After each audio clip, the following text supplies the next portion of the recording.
اور پھر توقع یہ تھی کہ پاکستان اتنے بڑے سہنے سے گزرنے کے بعد سبق سیکھے گا، اور پھر جو اس سانے کے چند ہی سال بعد جو پاکستان کے پہلے الیکٹڈ لیڈر کے ساتھ جو ہوا وہ بھی ہمارے سامنے، یعنی کہ ہم نے کوئی سبق نہیں سیکھا، اور 11 سال پھر ہم مارشل لاء کی طرف بڑھ گئے۔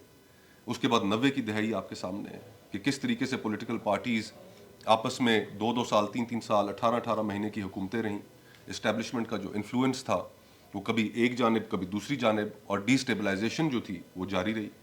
پھر مارشل لاء آ گیا، اور اس کے بعد 2008 سے ہمیں لگنا شروع ہوا، وکلا تحریک بھی ہوئی، شہید بے نظیر بھٹو کی جو شہادت تھی وہ ایک پاکستان کی سیاسی تاریخ میں بہت بڑا سانحہ تھا کہ شاید اب دوبارہ وہ غلطیاں نہیں دہرائی جائیں گی، لیکن اس کے چند ہی سال بعد میمو اسکینڈل بھی سامنے آ گیا۔ پھر ایسی صورتحال بھی ہمیں دیکھنے کو ملی کہ جس میں ایمبولینسز پلیس کر دی گئیں صدر ہاؤس کے سامنے، اور پھر 2018 کے الیکشنز کے اندر جو ہوا، پولیٹیکل لیڈرز کو ان 7-8 سالوں میں جوڈیشل ایکٹیوزم کے نام پر جس طریقے سے 58(2)B کا استعمال ہوتا رہا، یوسف رضا گیلانی صاحب، پھر اس کے بعد میاں نواز شریف صاحب، اور آج ہم اس مقام پر کھڑے ہیں کہ وہی سوال ہمارے سامنے ہے کہ یہ ملک چلانا کس نے؟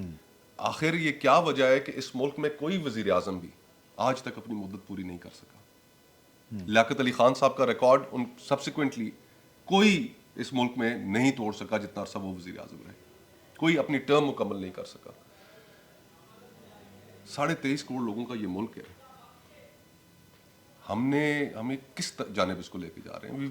اور جب تک ہم یہ پرنسپل کانٹرڈکشن نہیں طے کریں گے، بہت سے لوگ سیاستدانوں کے کردار پہ بھی سوال اٹھاتے ہیں، اور جائز سوالات ہیں ان کے، we can't blame them because ہمارے اندر بھی بہت کمزوریاں رہیں، لیکن ہماری طرح کے لوگ ہیں بھارت میں، ہماری طرح کے سیاستدان ہیں بنگلہ دیش میں کہ جو اپنے ملکوں کو آگے لے کر چلے گئے، اور کبھی آپ وہاں کی اگر پارلیمنٹ کی آپ اسٹیٹسٹکس اٹھا کر دیکھیں ان کی لوک سبھا کی، تو وہاں پر جتنے پارلیمنٹیرینز لوک سبھا کے جو ممبرز ہیں اسٹیٹسٹکلی اگر آپ دیکھیں تو وہاں پر لوگوں کے اوپر زیادہ کرمنل چارجز اور ایف آئی آرز ہیں جو بنسبت پاکستان کی پارلیمنٹ آپ کو ان کے سامنے فرشتہ لگے گی۔ ہسٹری شیٹرز رہے وہاں۔ تو ہم نے اب مزید پاکستان 75 سال جس طریقے سے چلایا جاتا رہا، اس میں ہماری اسٹیبلشمنٹ کا ایک بہت بڑا رول تھا، پولیٹیشنز کو ڈیمونائز کیا جاتا رہا، حتیٰ کہ قائد کی بہن کو فاطمہ جناح صاحبہ کو غدار وطن ٹھہرایا گیا، یہ سلسلہ چلتا رہا، اور ہم ایک سیکیورٹی اسٹیٹ کی ایک بدترین اگزامپل کے طور پر ہم دنیا میں جانے اور پہچانے جاتے ہیں۔ اب ہمیں یہ تبدیل کرنا پڑے گا۔ اس ملک کی ڈیموگرافکس آپ دیکھیں، اس ملک کی ڈیموگرافکس جو ہیں وہ یہ نوجوانوں کا ملک ہے، لیکن ان کے لیے پاکستان میں کچھ نہیں ہے، ان کی ایسپریشنز ہیں، ان کی زندگی ہیں۔ ہمیں پاکستان کو تبدیل کرنا پڑے گا، اور جو ہم نے یہ بگاڑ پیدا کیے ہیں، اس سیکیورٹی اسٹیٹ کی جو کمپلشنز تھی، یہاں پر مذہبی شدت پسندی ہم نے اپنے معاشرے میں جس طرح پھیلائی، جس طریقے سے لوگوں کی ذہن سازی کی گئی، آج ہم اسلامی دنیا کے اندر بھی ایک انوملی ہیں کہ اگر سعودی عرب اپنے آپ کو تبدیل کرنے کے لیے وہاں پر قوانین بدل رہا ہے، اپنے معاشرے میں شخصی آزادیاں دے رہا ہے، لیکن یہاں پر ہم دینے کے لیے ابھی تک تیار نہیں ہے، سیاسی آزادیاں تو دور کی بات ہے۔ آپ ترکی دیکھیے، جو وہاں پر شخصی آزادیاں اویلیبل ہیں، کیا ہم تصور کر سکتے ہیں کہ پاکستان میں ان کے لیے کوئی بات کرے گا؟ دبئی دیکھیے، آپ عمان دیکھیے، آپ مصر دیکھیے، آپ ملیشیا دیکھیے، کیا وہ شخصی آزادیاں ہم سب نے ٹریول کیا ہے کم و بیش کبھی نہ کبھی کسی وقت؟ کیا آج ہم اپنے ملک کو دبئی بنانے کے لیے یا جو شخصی آزادیاں وہاں پر اویلیبل ہیں کیا ہم یہاں پر دے سکتے ہیں؟ یہاں پر تو مولوی صاحبان ہمارے گلے میں پڑ جائیں گے۔ یہ کس چیز کا نتیجہ؟ وہی سیکیورٹی اسٹیٹ کی کمپلشنز تھی، لوگوں کے ذہن سازی کی اختیار کیا، اور نتیجہ یہ نکلا کہ آج اس سال پاکستان سے 10 لاکھ لوگوں کے قریب لوگ مائیگریٹ کر چکے ہیں۔ ہمارے ہاں جو ایوریج مائیگریشن رہی ہے وہ 1.5 سے 2.5 لاکھ کے درمیان فلکچویٹ کرتی رہی ہے۔ 10 لاکھ لوگ کے قریب پاکستان، 9.5 کچھ، اور وہ یہ آج سے چند ماہ پہلے کی ڈیٹا ہے، 10 لاکھ کے قریب لوگ یہاں سے نکلے ہیں، جن کے اندر آرکیٹیکٹس ہیں، جن کے اندر ڈاکٹرز ہیں، جن کے اندر انجینئرز ہیں، جن کے اندر لائرز ہیں، جن کے اندر جرنلسٹس ہیں، کاروباری افراد اپنا پیسہ لے کر اس ملک سے جا رہے ہیں کہ نہ جانے یہاں پر کیا ہونے جا رہا ہے۔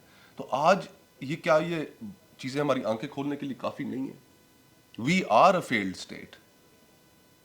اگر فیلڈ اسٹیٹ کی کوئی ڈیفینیشن ہے, اگر کسی نے ہمیں کہا نہیں ہے کہ آپ فیلڈ اسٹیٹ ہیں, تو کیا ہم یہ لاجکلی, کیا ہمارے پاس یہ فیکلٹیز کی کمی ہے کہ ہم نہ دیکھ پائیں کہ ہم فیلڈ اسٹیٹ ہیں یا نہیں ہیں؟ وجاہت بھائی نے جو بات کی, کون پاکستان میں آ کر فورن ڈائریکٹ انویسٹمنٹ کرے گا؟ یہاں پر آپ کا نظام انصاف آپ اٹھا کر دیکھیں, کارکے کی اگزامپل آپ کے سامنے موجود ہے, آپ کے سامنے ریکوٹک کی اگزامپل موجود ہے. یہاں پر ٹیررزم کی جو صورتحال ہے, کوئی عقل کا اندھا ہی ہوگا جو پاکستان آ کر یہاں پر انویسٹمنٹ کرے گا. تو انویسٹمنٹ پھر ایونچولی جو پاکستان کا رائٹ فل شیئر تھا وہ بھی پھر بنگلہ دیش چلا جائے گا. سوال یہ تھا کہ ٹھیک کیسے ہوگا. تو میں نے تو آپ کو بتایا کہ جب تک ہم اپنی پرنسپل کانٹرڈکشن نہیں طے کریں گے اس وقت تک پاکستان ٹھیک نہیں ہوگا. آئین ہمارا اسی طرح ہے کہ جس طریقے سے ایک ہاسٹیج ہوتا ہے, 8 سے 28 تک ہی اصل آئین ہے گور بھائی, باقی جو سارا آئین ہے وہ تو پروسیجرل ہے صحیح کہ آڈیٹر جنرل کیا ہوگا, آڈیٹر جنرل کے کیا اختیار ہے. سوشل کانٹریکٹ تو وہی ہے 8 سے 28 تک. ان 8 سے 28 کی جتنی شکیں جو ہر شہری کو, بلکہ یہ کہا جائے کہ 8 سے 28 ہی بھٹو ہے, باقی تو 1935 ایکٹ ہے. بالکل ایگزیکٹلی. اور اس میں گور بھائی اتفاقاً میرا تھوڑا سا ایجوکیشن بھی اور بطور وکیل بھی تھوڑا سا ہیومن رائٹس کا ایکسپیرینس بھی ہے, تو جب میں نے چیزیں دیکھی, پڑھی, سمجھنے کی کوشش کی, طالب علم ہی ہوں, حیرانگی اس چیز پر ہوئی کہ یہ 8 سے 28 تک کے جو ہمارے آرٹیکلز ہیں نا, یہ جو شہریوں کے حقوق ہیں, جو شہریوں کو ریاست کے ساتھ باندھتے ہیں, بہت کم فرق ملے گا آپ کو ان کی لینگویج میں اور universal declaration of human rights میں. بہت کم ملے گا فرق آپ کو ICCPR جو انٹرنیشنل کووننٹ ہے on civil and political rights میں, اس کی لینگویج میں اور اس کی لینگویج میں. ٹھیک ہے. اور جس وقت پاکستان بننے جا رہا تھا, قائد اس وقت زندہ تھے, universal declaration of human rights سامنے آ چکی تھی, اقوام متحدہ کا قیام ہو چکا تھا, لیگ آف نیشنز ریپلیس ہو چکی تھی, اور جنگ عظیم دوم کا ایک تجربے سے بھی انسانیت گزر چکی تھی.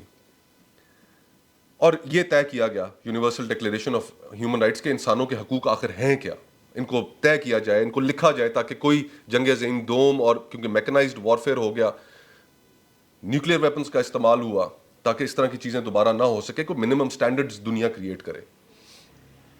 پاکستان وہ واحد اسلامی ملک تھا کہ جس کو ان 8 سے 28 تک کی جو شکیں ہمارے آئین میں ہیں, جو universal declaration of human rights میں موجود ہیں, واحد اسلامی ملک تھا جس کو اس کی کسی ایک شک کے اوپر بھی اعتراض نہیں تھا.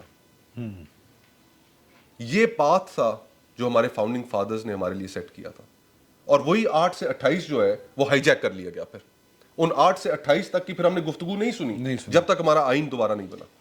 تو عمل ان کے اوپر کیا ہو رہا ہے آج, مسنگ پرسنس کی جو صورتحال ہے, اینڈ جس برس ہم نے کنونشن اگینسٹ ٹارچر جی پہ سائن کیا اور ریٹیفائی کیا 2006, that precisely is the year کہ مسنگ پرسنس کا فنامنل شروع ہوا, جو کہ ورسٹ فارم ہے اسٹیٹ ٹیرر کی. لیکن اسٹیٹ آپریشن. تو بیسیکلی تو یوں لگتا ہے کہ جس طرح وہ جو سول ملٹری ریلیشن کی ایک ٹرمنالوجی ہے, یا پھر یوں کہہ رہے ہیں کہ جس طرح یوں لگتا ہے کہ جس طرح پاکستان کے اوپر پاکستان کے ملازمین قابض ہیں. جی ہاں. تو حل کیا ہے اس کا آپ کے نزدیک, کہ کس طرح, جس طرح گوہر نے کہا آئین, آپ نے کہا کہ آئین تو ہائی جیک ہے, تو اس کو مطلب آپ کے جو تصور ہے آپ کے ہاں کہ یہ جو ہائی جیک ہے یا ہاسٹیج ہے, اس کو کس طرح آپ آزاد کروائیں گے, چھڑوایا کیسے؟ اسی میں ایڈ کرنا ہے. آپ کے خیال میں آپ جو کاوش کر رہے ہیں اس وقت, اس میں تمام سٹیک ہولڈرز, جس کے اندر پولیٹیکل پارٹیز بھی ہیں, ادارے جن کو ہم کہتے ہیں وہ بھی شامل ہیں, یہ ریئلائزیشن ان کے اندر ہے یا آپ فیل کرتے ہیں آپ آئسولیٹڈ ہیں؟ وی فیل جی کہ ہم سارے آئسولیٹڈ ہیں. پاکستان ہاسٹیج ہے, اور پاکستان میں کرائسس کی جو گریوٹی ہے ہم اس کو اپریشیٹ ہی نہیں کر پا رہے ہیں. اور ہمیں ایسے لگتا ہے, میرے منہ میں خاک, کہ یہ لاسٹ ڈچ ایفرٹ ہے کہ لوگوں کے اندر یہ اویئرنیس پیدا کی جائے کہ کہانی ختم ہو چکی ہے. معاشی طور پہ جتنا ہمارا دیوالیہ نکلنا تھا تو وہ تو نکل چکا, لیکن سیاسی طور پہ بھی ہمارا دیوالیہ نکل چکا ہے. ہمارے معاشرے کے اندر وہ گوادر میں بیٹھے ہوئے کسی شخص کی